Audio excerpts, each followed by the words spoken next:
Banyak yang salah mengira senja bukan tentang kopi, lagu indie dan cerita ku kasih tahu kepadamu. Sarah, tadi kamu sempat bilang waktu di kelas lagi banyak pikiran ya? Kalau kamu berkenan, kamu boleh banget kok cerita ke aku tentang apa yang kamu rasakan akhir-akhir ini. Aku lagi capek banget, Dil. Rasanya semua tugas itu datang bersamaan. Kira-kira boleh nggak diceritakan lebih lanjut? Hal apa yang membuat kamu merasa sangat kelelahan? Selain tugas kuliah yang banyak, aku juga ikut organisasi.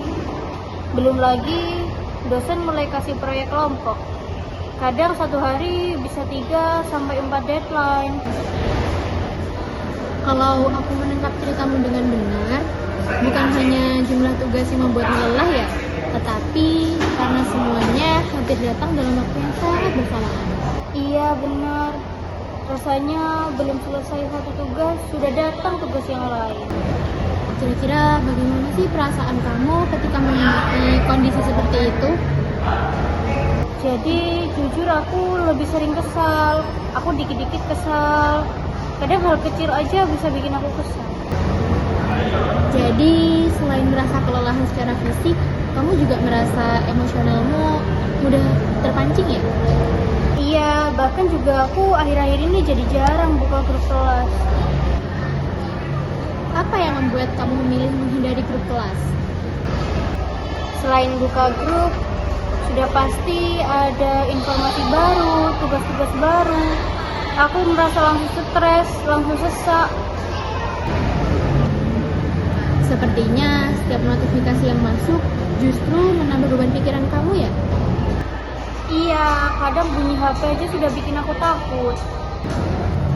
Kalau boleh tahu, sejak kapan sih kamu mulai merasakan kondisi seperti ini? Mungkin sekitar 1 bulan terakhir. Apa ada perubahan dalam rutinitasmu sejak saat itu? Iya, aku jadi sering begadang, Dil. Aku sering tidur larut malam, kadang jam 2 atau jam 3 pagi. Berarti waktu istirahat kamu juga ikut berkurang ya? Iya, sudah jelas. Bahkan besok paginya aku harus tetap kuliah. Dengan waktu istirahat yang berkurang, bagaimana pengaruhnya terhadap aktivitas kamu di kampus? Aku jadi susah fokus, Dil. Jadi kalau waktu dosen menjelaskan di kelas, aku susah fokus. Dan bahkan aku juga sering ketiduran di kelas. Kalau begitu, stres yang kamu rasakan bukan hanya mempengaruhi perasaan kamu ya, tetapi juga mulai mempengaruhi proses belajar kamu. Iya, Selama menghadapi masalah ini, apakah kamu pernah mencoba untuk menceritakannya kepada seseorang? sejujurnya belum. Aku takut nanti malah dianggap tidak bisa mengatur waktu. Jadi, kamu memandang semuanya sendirian ya, karena khawatir akan dinilai oleh orang lain. Iya, Aku bisa memahami kenapa itu terasa sangat berat. Menanggung semua beban ini sendirian tentu rasanya sangat melelahkan. kadang aku tuh sampai mikir, apa aku itu emang nggak mampu untuk menghadapi semua ini, ngejalanin semua ini. Mendengar kamu mengatakan itu, aku menangkap bahwa yang membuat kamu sedih bukan hanya banyak tugas, tetapi kamu juga mulai meragukan kemampuan diri kamu. Iya, itu yang paling membuat aku kepikiran.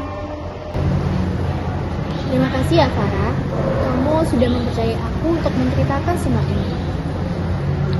Dari cerita yang kamu sampaikan, aku mulai memahami apa yang sedang kamu alami. Kalau kamu bersedia, setelah ini kita bisa mencoba melihat bersama-sama langkah apa yang mungkin bisa mengurangi beban yang sedang kamu rasakan ini. Iya, Dil, aku mau. Farah, terima kasih ya. Aku tahu gak mudah untuk menceritakan semua ini.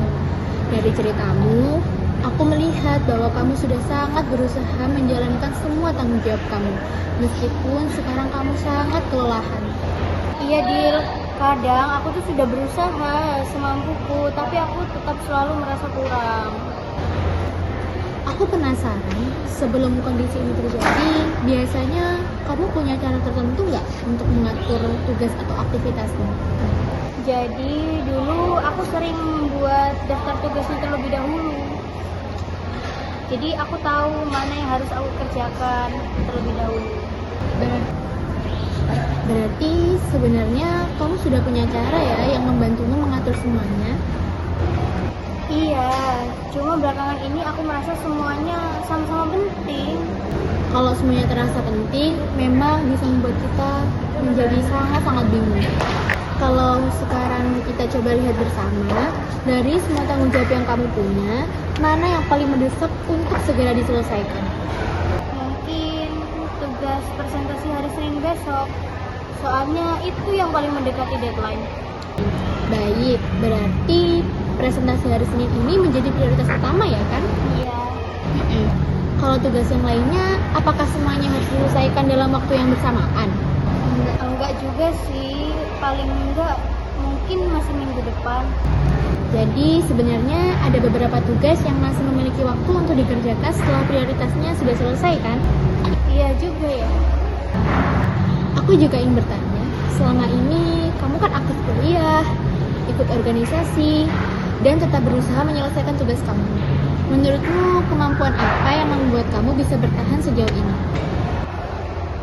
Mungkin karena aku termasuk orang yang bertanggung jawab. Aku setuju banget. Dari cerita yang kamu sampaikan tadi, aku juga bisa melihat bahwa kamu orang yang sangat-sangat bertanggung jawab. Bahkan ketika kamu merasa lelah, kamu tetap berusaha menyelesaikan kewajiban kamu. Makasih ya, Dil, baru kali ini ada yang melihat aku seperti itu. Kadang ketika kita stres, kita lebih mudah melihat kekurangan kita daripada menghargai semua usaha yang sudah kita lakukan. Kalau diberi kesempatan untuk mengurangi satu hal yang membuat kamu terbebani, kira-kira apa yang akan kamu lakukan? Mungkin aku harus berani bilang tidak pada kegiatan tambahan yang mungkin tidak bisa aku ikuti. Itu keputusan yang cukup berani. Menurutmu, apa manfaatnya kalau kamu mulai menetapkan batasan pada dirimu sendiri? Aku bisa jadi punya waktu untuk istirahat dan mungkin bisa fokus untuk menyelesaikan tugas-tugas. Selain itu, apalagi yang ingin kamu ubah minggu ini? Mungkin aku juga akan kembali seperti dulu membuat daftar prioritasnya. Menurutku, itu langkah yang sangat-sangat realistis. Terus mungkin aku juga mau tidur lebih awal. Selama ini aku kan selalu memaksakan begadang untuk menyelesaikan tugas-tugasku. Bagaimana menurutmu? Apakah tubuhmu juga membutuhkan waktu istirahat supaya tetap bisa berpikir dengan baik? Iya, selama ini aku terlalu fokus menyelesaikan tugas sampai aku sering begadang. Menjaga diri sendiri bukan berarti kamu malas. Justru dengan tubuh dan pikiran yang lebih segar, kamu bisa menjalankan tanggung jawab kamu dengan lebih baik lagi. Aku juga baru sadar ternyata aku terlalu keras sama diriku sendiri. Kalau menggunakan skala 1-10, seberapa yakin sih kamu menjalankan rencana yang sudah kita bicarakan tadi? Mungkin aku pilih angka 8. 8, Pak. Wow, cukup tinggi ya. Apa sih yang membuat kamu memilih angka 8, bukan 5 atau juga 6? Karena sebenarnya aku tahu kalau aku bisa. Mungkin aku memang harus memulainya lagi pelan-pelan dengan fokus dan ketelitian. Aku senang mendengar keyakinanmu itu. Artinya, kamu masih percaya pada kemampuanmu sendiri, dan itu adalah modal yang sangat-sangat baik. Aku sangat senang mendengar keyakinan kamu itu. Artinya, kamu masih percaya pada kemampuan dirimu sendiri, dan itu adalah modal yang sangat baik. Iya, Dil. Rasanya setelah cerita tadi dan juga menyusun langkah-langkah yang tadi, aku merasa pikiranku jadi lebih ringan dan tenang. Aku ikut senang mendengarnya. Terima kasih ya, karena sudah mau terbuka dan bekerja sama selama kita berbincang. Farah, terima kasih ya sudah mau terbuka dan mempercayaiku untuk mendengarkan cerita kamu hari ini. Aku juga yang harus berterima kasih, Dila. Rasanya setelah bercerita, beban yang aku rasakan itu udah nggak seberat tadi. Aku senang mendengarnya. Sebelum kita akhiri, boleh nggak kalau aku merangkum sedikit hasil obrolan kita tadi? Boleh? Dari cerita yang kamu sampaikan, aku menangkap kalau akhir-akhir ini kamu mengalami stres akademik karena banyak tuntutan yang datang hampir dalam waktu bersamaan. Tugas kuliah, kegiatan organisasi, dan waktu istirahat yang berkurang membuat kamu merasa sangat lelah, kehilangan fokus, bahkan mulai meragukan kemampuan diri kamu sendiri. Tapi di sisi lain, kita juga menemukan bahwa kamu sebenarnya memiliki kemampuan mengatur prioritas. Kamu pernah berhasil melakukan itu sebelumnya. Hanya saja akhir-akhir ini kamu merasa sangat-sangat lelah. Iya, benar. Tadi kamu juga menentukan beberapa langkah yang ingin kamu coba. Coba, boleh diingatkan lagi apa saja? Jadi aku mau mulai membuat daftar prioritas. Terus kemudian aku akan tidur lebih teratur. Kemudian aku akan berani menolak kegiatan tambahan jika itu memang tidak terlalu penting. Kemudian juga mungkin aku lebih banyak beristirahat. Itu langkah yang menurutku sangat realistis. Kalau nanti dalam beberapa hari ke depan kamu berhasil menjalankan salah satu dari rencana kita tadi, menurutmu apa sih dampak positifnya untuk kamu? Aku rasa pikiranku akan lebih tenang dan juga tugas-tugasku pasti akan lebih terarah nantinya. Aku setuju. Perubahan besar biasanya dimulai dari langkah-langkah kecil yang dilakukan secara konsisten. Iya, aku jadi semangat buat coba lagi. Aku juga ingin mengingatkan satu hal. Jangan lupa untuk memberikan apresiasi pada diri sendiri ya. Maksudnya? Karena selama ini kamu terlalu fokus pada tugas yang belum selesai, sampai lupa bahwa kamu sudah berusaha sejauh ini. Menghargai usaha sendiri juga penting supaya kamu tidak terus-menerus merasa kurang.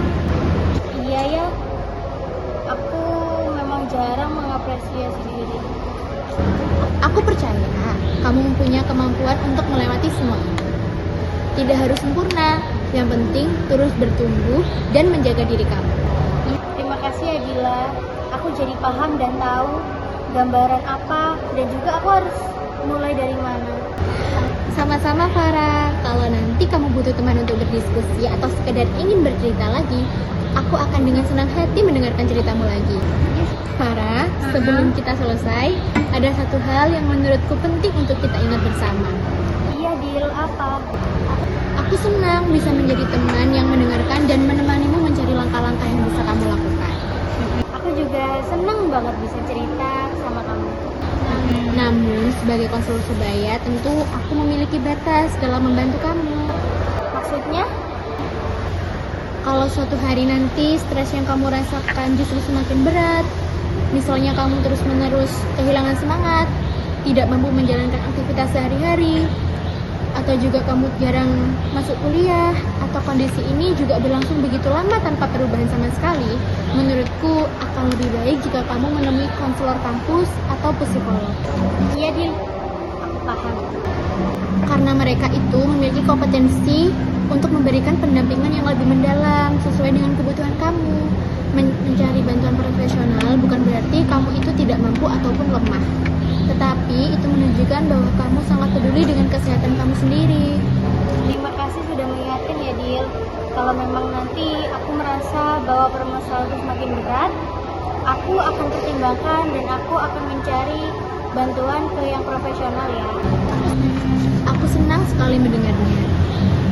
Dan selama proses itu, aku akan tetap menjadi teman kamu yang akan selalu mendukung kamu semampuku. Terima kasih Dan jangan lupa kamu juga berhak untuk beristirahat. Ya, terima kasih ya, Dil.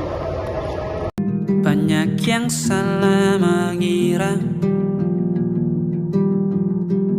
senja bukan tentang kopi, lagu indie dan cerita ku kasih tahu kepadamu.